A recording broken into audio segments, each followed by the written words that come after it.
లాస్ట్కి ఇంట్లో పట్టించుకోలేరు, ఇంట్లోకించి వెళ్ళిపోమన్నారు. ఏం చేయాలో తెలియక సూసైడ్ కూడా చేసుకున్నాను. నేను బీపీ టాబ్లెట్లు వేసుకున్నాను. ఇటు నేను ఇరికేయలేను, అట్లని నేను బతకలేకుండా అయిపోయిన పరిస్థితి.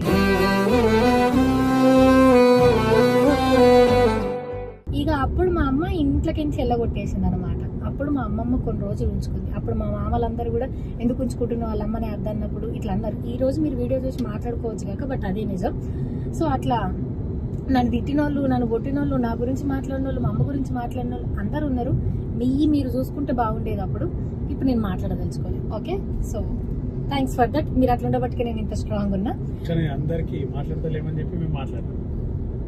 అందరికి దాని తర్వాత ఇక నేను అది అయిపోయిన తర్వాత మా అమ్మ వదిలేసింది. మా అమ్మమ్మ దగ్గర ఉండి ఇంకా నేను ఏం చేయాలి?